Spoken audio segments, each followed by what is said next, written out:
સાંભળો, જો હું તમને કહું કે તમારા ઘરમાં એક ખૂણામાં પડેલો એક સામાન્ય વેલ જેવો છોડ તમારી કિસ્મત બદલી શકે છે, તમારા જીવનમાં અટકાયેલું ધન પાછું લાવી શકે છે અને ધીરે ધીરે તમને આર્થિક રૂપથી અત્યંત મજબૂત બનાવી શકે છે, તો શું તમે વિશ્વાસ કરશો? કદાચ નહીં, કારણ કે આજના સમયમાં આપણે એ દરેક વસ્તુને નજરઅંદાજ કરી દઈએ છીએ જે આપણને ખૂબ જ સરળ અને સામાન્ય લાગે છે. પરંતુ સત્ય એ જ છે કે પ્રકૃતિના કેટલાક એવા રહસ્યો હોય છે જેને સમજવાળો માણસ જ તેનો સાચો લાભ ઉઠાવી શકે. જેને મની પ્લાન્ટ કહીને લોકો મોટાભાગે માત્ર ઘરની સજાવટ માટે કે ખાલી બોટલમાં લગાવી દે છે, એ જ છોડ પોતાની અંદર એક એવી પ્રચંડ ઉર્જા છુપાવીને બેઠો છે જે તમારા જીવનની આખી દિશા બદલી શકે છે. આ છોડનું નામ જ પોતાનામાં એક સીધો સંકેત આપે છે. મની એટલે ધન અને સમૃદ્ધિ, એટલે કે એવો છોડ જે હંમેશા આર્થિક પ્રવાહને જાળવી રાખવાની શક્તિ ધરાવે છે. વાસ્તુશાસ્ત્ર અને ઉર્જા વિજ્ઞાનમાં આ છોડને માત્ર એક સજાવટના રૂપમાં નથી જોવાતો, પરંતુ તેને સકારાત્મક ઉર્જાનો એક જીવંત સ્ત્રોત માનવામાં આવે છે. એવું કહેવાય છે કે જ્યાં મની પ્લાન્ટ સાચી રીતે અને સાચી દિશામાં લગાવવામાં આવે છે, ત્યાં આર્થિક નકારાત્મકતા ટકી શકતી નથી અને ધીરે ધીરે ત્યાં ધન આકર્ષિત થવા લાગે છે. હવે વિચારો, જ્યારે કોઈ જગ્યાની ઉર્જા બદલાય છે, ત્યારે ત્યાં રહેવાવાળા લોકોના જીવનમાં પણ મોટા બદલાવ આવવાનું શરૂ થઈ જાય છે. પરંતુ અહીં એક ખૂબ જ મોટું રહસ્ય છે જે બહુ ઓછા લોકો જાણે છે. માત્ર ગમે ત્યાં મની પ્લાન્ટ લગાવી લેવો જ પૂરતો નથી. તેને સાચી દિશા, સાચા સમય અને સાચી ભાવના સાથે લગાવો જે અસલી ચમત્કાર પેદા કરે છે. જો તમે આ છોડને તમારા ઘરની દક્ષિણ પૂર્વ અગ્નિ દિશામાં લગાવો છો, તો તે શુક્ર ગ્રહની ઉર્જાને જાગૃત કરી ધનના રસ્તા ખોલવા લાગે છે. અને જો તમે રોજ સવારે આ છોડને જળ અર્પણ કરતી વખતે મનમાં એક સકારાત્મક સંકલ્પ રાખો છો, તો આ છોડ તે ઉર્જાને પોતાની અંદર ગ્રહણ કરીને તમારા જીવનમાં અનેકગણી કરીને પાછી મોકલે છે. આ જ કારણ છે કે કેટલાક લોકોના ઘરમાં મની પ્લાન્ટ હોવા છતાં આર્થિક તંગી રહે છે, અને કેટલાક લોકો ધીરે ધીરે કોઈપણ મોટા કારણ વગર આર્થિક રૂપથી મજબૂત થતા જાય છે. હવે ધ્યાનથી સમજો, આ છોડનું સૌથી મોટું રહસ્ય આના મૂળમાં છુપાયેલું હોય છે. એવું કહેવાય છે કે જો કોઈ શુભ દિવસે, જેમ કે શુક્રવારના દિવસે, આ છોડના કુંડામાં અથવા તેના મૂળ પાસે એક નાનો લાલ દોરો, કલાવો, બાંધવામાં આવે, તો તે ધન આકર્ષણની શક્તિને અનેક ગણી વધારી દે છે. પરંતુ આ કામ કરતી વખતે એક વાતનું ખાસ ધ્યાન રાખવાનું હોય છે. મન સંપૂર્ણપણે શાંત અને વિશ્વાસથી ભરેલું હોવું જોઈએ.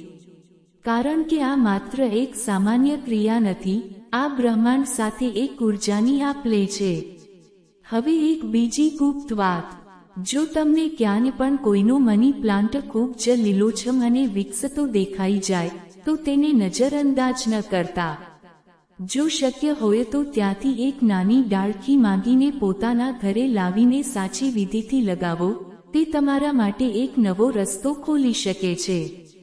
કેટલાક લોકો આને માત્ર એક માન્યતા માને છે, પરંતુ જે લોકો આને સાચી રીતે અપનાવે છે, તેમણે પોતાના જીવનમાં બદલાવ અનુભવ્યો છે. ધીરે ધીરે તેમના અટકેલા આર્થિક કામ બનવા લાગે છે, પૈસા આવવાના નવા રસ્તા ખુલવા લાગે છે, અને સૌથી મોટી વાત, મનમાં એક અજીબ સી શાંતિ અને આત્મવિશ્વાસ આવવા લાગે છે. અને આ જ તો અસલી દોલત હોય છે.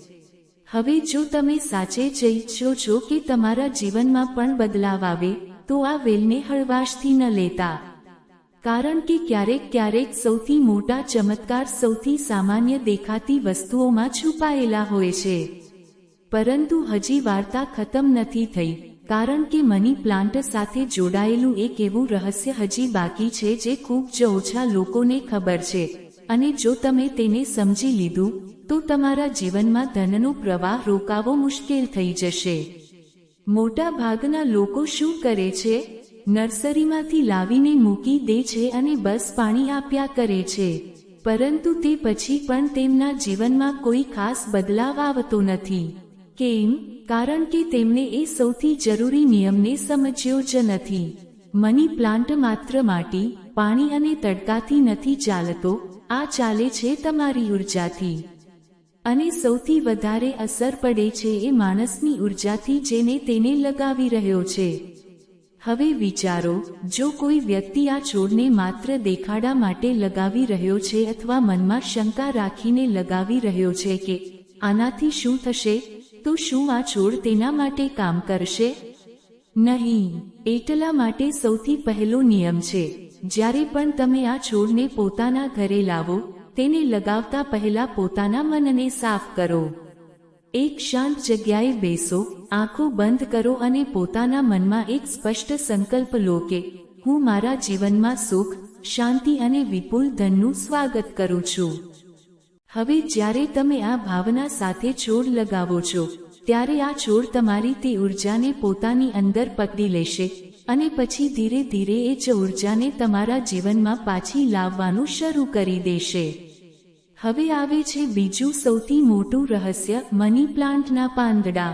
તમે જોયું હશે કે આના પાંદડા હૃદયના આકારના અને એકદમ લીલાછમ હોય છે. આ આની સૌથી ખાસ વાત છે. જો તમે દર બુધવારે અથવા શુક્રવારે સવારે આ છોડ પાસે ઊભા રહીને તેના તાજા લીલા પાંદડાઓને ધ્યાનથી જુઓ છો અને તે જ સમયે પોતાની ધન સાથે જોડાયેલી ઈચ્છાઓને મનમાં સ્પષ્ટ રૂપથી વર્તમાન કાળમાં વિચારો છો, તો આ પ્રક્રિયા તમારા અર્ધજાગ્રત મન અને બ્રહ્માંડ વચ્ચે એક સીધો સંબંધ બનાવી દેશે. ધીરે ધીરે તમને ખુદ અનુભવ થવા લાગશે કે તમારા અટકેલા કામ બનવા લાગ્યા છે અને નવા અવસરો સામે ચાલીને આવી રહ્યા છે. હવે ત્રીજો અને સૌથી ગુપ્ત નિયમ, જેને બહુ ઓછા લોકો જાણે છે. જો કોઈ દિવસ, ખાસ કરીને અમાસ કે પૂર્ણિમાની સંધ્યાએ, તમે આ છોડ પાસે એક શુદ્ધ ઘીનો કે તેલનો દીવો પ્રગટાવો છો અને થોડી મિનિટ ત્યાં શાંત બેસીને માત્ર પોતાના શ્વાસ પર ધ્યાન આપો છો, તો આ છોડ તે સમયે તમારી ઉર્જાને અનેક ગણી વધારી દે છે. કારણ કે આ દિવસોમાં પ્રકૃતિની ઉર્જા પહેલાથી જ ખૂબ વધારે સક્રિય હોય છે અને જ્યારે તમારી ઉર્જા અને આ છોડની સકારાત્મક ઉર્જા એકસાથે મળે છે, તો તેની અસર ખૂબ જ ઝડપથી દેખાવા લાગે છે. પરંતુ અહીં એક ભૂલ ઘણા લોકો કરી દે છે, તેઓ રાતોરાત જલ્દી રિઝલ્ટ શોધે છે. યાદ રાખો, આ કોઈ જાદુ નથી, આ એક પ્રક્રિયા છે. જેમ એક બીજને વૃક્ષ બનવામાં સમય લાગે છે, તેવી જ રીતે આ ઉર્જાને પણ અસર બતાવવામાં સમય લાગે છે. પરંતુ જો તમે સતત વિશ્વાસ અને સાચી રીતે આ કરતા રહેશો, તો પરિણામ ચોક્કસ મળશે. હવે એક આખરી અને ખૂબ જ ખાસ વાત, જો ક્યારેય તમારા ઘરનો મની પ્લાન્ટ અચાનક સુકાવા લાગે કે તેના પાંદડા પીળા પડવા લાગે, તો તેને નજરઅંદાજ ન કરતા. કારણ કે ઘણીવાર આ સંકેત હોય છે કે તેણે તમારા ઘરની કોઈ મોટી નકારાત્મક ઉર્જા કે આર્થિક સંકટને પોતાની અંદર ખેંચી લીધું છે. આવા સમયમાં તે પીળા કે સૂકા પાંદડાઓને તરત જ સન્માન સાથે દૂર કરી દેવા જોઈએ. આનાથી તમારા ઘરની ઉર્જા ફરીથી સંતુલિત થઈ જાય છે. હવે તમે સમજી ચૂક્યા છો કે આ કોઈ સાધારણ વેલ નથી. આ એક માધ્યમ છે જે તમારી વિચારસરણી અને પ્રકૃતિની ઉર્જાને જોડે છે, અને જ્યારે આ ત્રણેય વસ્તુઓ એકસાથે મળે છે, ત્યારે જીવનમાં બદલાવ આવવો નક્કી થઈ જાય છે. પરંતુ હજી પણ એક નાની એવી વાત બાકી છે, જે જો તમે સમજી લીધી તો આ પ્રક્રિયા હજી પણ ઝડપી થઈ શકે છે. તમે જોયું હશે કેટલાક લોકો ખૂબ મહેનત કરે છે, બધું જ સાચું કરે છે, તો પણ તેમની પાસે પૈસો ટકતો નથી. અને કેટલાક લોકો ધીરે ધીરે વધારે સંઘર્ષ વગર પણ આગળ વધતા જાય છે. આનું કારણ માત્ર મહેનત નથી હોતું, આનું કારણ હોય છે ઉર્જાનું સંતુલન. અને આ સંતુલન મની પ્લાન્ટ તમારા જીવનમાં લાવે છે. પરંતુ આના માટે તમારે એક બીજી ઊંડી વાત સમજવી પડશે. માત્ર છોડને પાણી આપવું કે દીવો પ્રગટાવવો જ પૂરતું નથી, તમારે આ છોડ સાથે એક સંબંધ બનાવવો પડશે. હા, સંબંધ.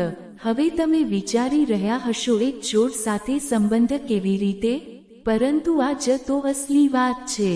જ્યારે પણ તમે સવારે આ છોડ પાસે જાવ, તો માત્ર પાણી નાખીને પાછા ન આવો. થોડીવાર તેની પાસે ઊભા રહો, તેને જુઓ અને મનોમન પ્રકૃતિનો આભાર માનો. કારણ કે આભારની ગ્રેટિટ્યુડ ભાવના સૌથી શક્તિશાળી ઉર્જા હોય છે. જ્યારે તમે કૃતજ્ઞતા અનુભવો છો, ત્યારે તમારી અંદરની નકારાત્મકતા પોતાની મેળે ખતમ થવા લાગે છે. અને જેવી તમારી અંદરની ઉર્જા બદલાય છે, તેવી જ રીતે તમારી બહારની પરિસ્થિતિઓ પણ બદલાવવા લાગે છે. હવે એક બીજો મહત્વપૂર્ણ નિયમ, આ છોડને ક્યારેય પણ જમીન પર ફેલાવા ન દેવો. જો તમે ઈચ્છો છો કે આ તમારા જીવનમાં સમૃદ્ધિ લાવે, તો તેને હંમેશા ઉપરની તરફ ચડતો રાખવો પડશે. કારણ કે ઉપરની તરફ વધતો મની પ્લાન્ટ તમારી પ્રગતિનો સંકેત આપે છે. હવે વાત કરીએ એક બીજી ગુપ્ત પ્રક્રિયાની. જો તમે સાચે જ ઈચ્છો છો કે ધનનો પ્રવાહ ઝડપથી શરૂ થાય, તો દર શુક્રવારે આ છોડ પાસે ઊભા રહીને પોતાના લક્ષ્યને જોરથી બોલો. જેમ કે, હું આર્થિક રૂપથી મજબૂત બની રહ્યો છું, મારા જીવનમાં ધનનો પ્રવાહ ચારે તરફથી આવી રહ્યો છે. આ સાંભળવામાં કદાચ તમને સાધારણ લાગે, પરંતુ આની અસર ખૂબ ઊંડી હોય છે. કારણ કે જ્યારે તમે પોતાના લક્ષ્યને શબ્દોમાં વ્યક્ત કરો છો, ત્યારે તે ધ્વનિ ઉર્જા બનીને બ્રહ્માંડમાં ફેલાય છે, અને પછી એ ઉર્જા પાછી તમારા જીવનમાં પરિસ્થિતિઓના રૂપમાં આવવા લાગે છે. હવે બીજી વાત જે બહુ ઓછા લોકો સમજે છે, જો તમારા ઘરમાં વારંવાર પૈસાની સમસ્યા આવે છે અથવા અચાનક ખર્ચ વધી જાય છે, તો તેનો મતલબ માત્ર આર્થિક સમસ્યા નથી, આ ઉર્જાનું ભયંકર અસંતુલન છે. આવા સમયમાં મની પ્લાન્ટ તમારા માટે એક બેલેન્સિંગનું કામ કરે છે. પરંતુ આની સાથે એક નાનો એવો ઉપાય બીજો કરવાનો હોય છે. ક્યારેય પણ આ છોડને ગંદા હાથે કે અપવિત્ર અવસ્થામાં ન અડો. આનાથી તમારા ઘરની અને પ્રકૃતિ વચ્ચેની સકારાત્મક ચેનલ ખંડિત થાય છે. હવે ધ્યાન આપો, કારણ કે હવે એ ખૂબ જ ખાસ સંકેતની વાત આવવાની છે. જો તમારો મની પ્લાન્ટ અચાનક ખૂબ જ ઝડપથી વધવા લાગે, તેના પાન મોટા અને ચમકદાર થવા લાગે, તો સમજી લેજો કે તમારા જીવનમાં પણ સકારાત્મક બદલાવ શરૂ થઈ ચૂક્યો છે. આ એક સંકેત હોય છે કે તમારી ઉર્જા સાચી દિશામાં જઈ રહી છે. આવા સમયે તમારે હજી વધારે ધ્યાન આપવું જોઈએ પોતાના વિચારો પર, પોતાના શબ્દો પર, કારણ કે જે પણ તમે વિચારશો તે જલ્દી સાચું થવા લાગશે. પરંતુ જો ક્યારેય એવું થાય કે છોડ બરાબર વધી રહ્યો નથી કે વારંવાર કરમાઈ રહ્યો છે, તો ગભરાતા નહીં.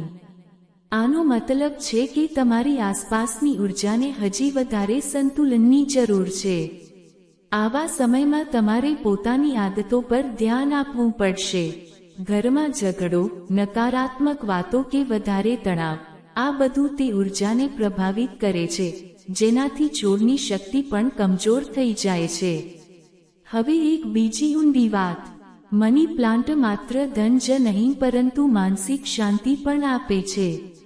અને જ્યારે માણસ પાસે શાંતિ હોય છે, ત્યારે તે સાચા નિર્ણય લે છે અને તે જ નિર્ણયો તેને ધીરે ધીરે સફળ બનાવે છે.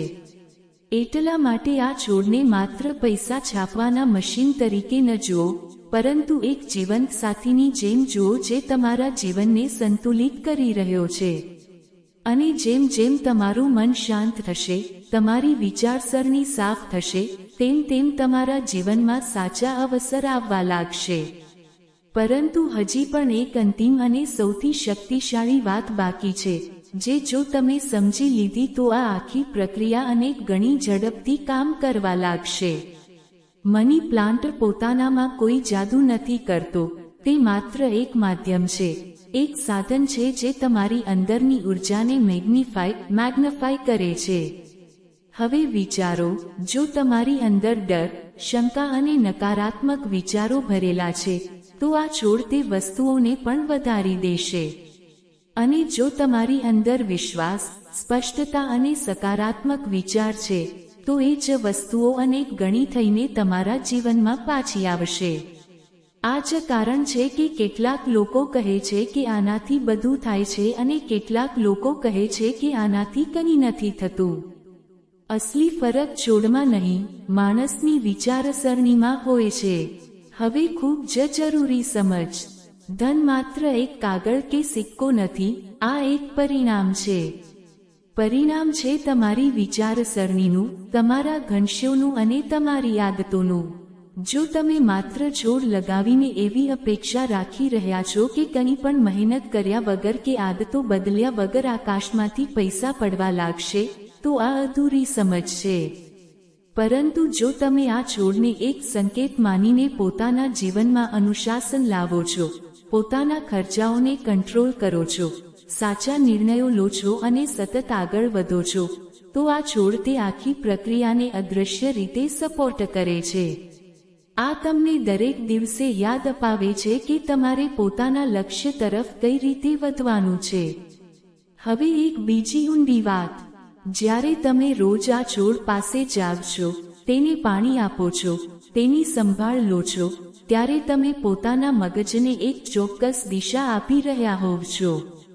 અને જ્યારે મગજને દિશા મળે છે, ત્યારે તે રસ્તાઓ શોધવાનું શરૂ કરી દે છે. નવી તકો, નવા બિઝનેસ આઈડિયા, નવી સમજ.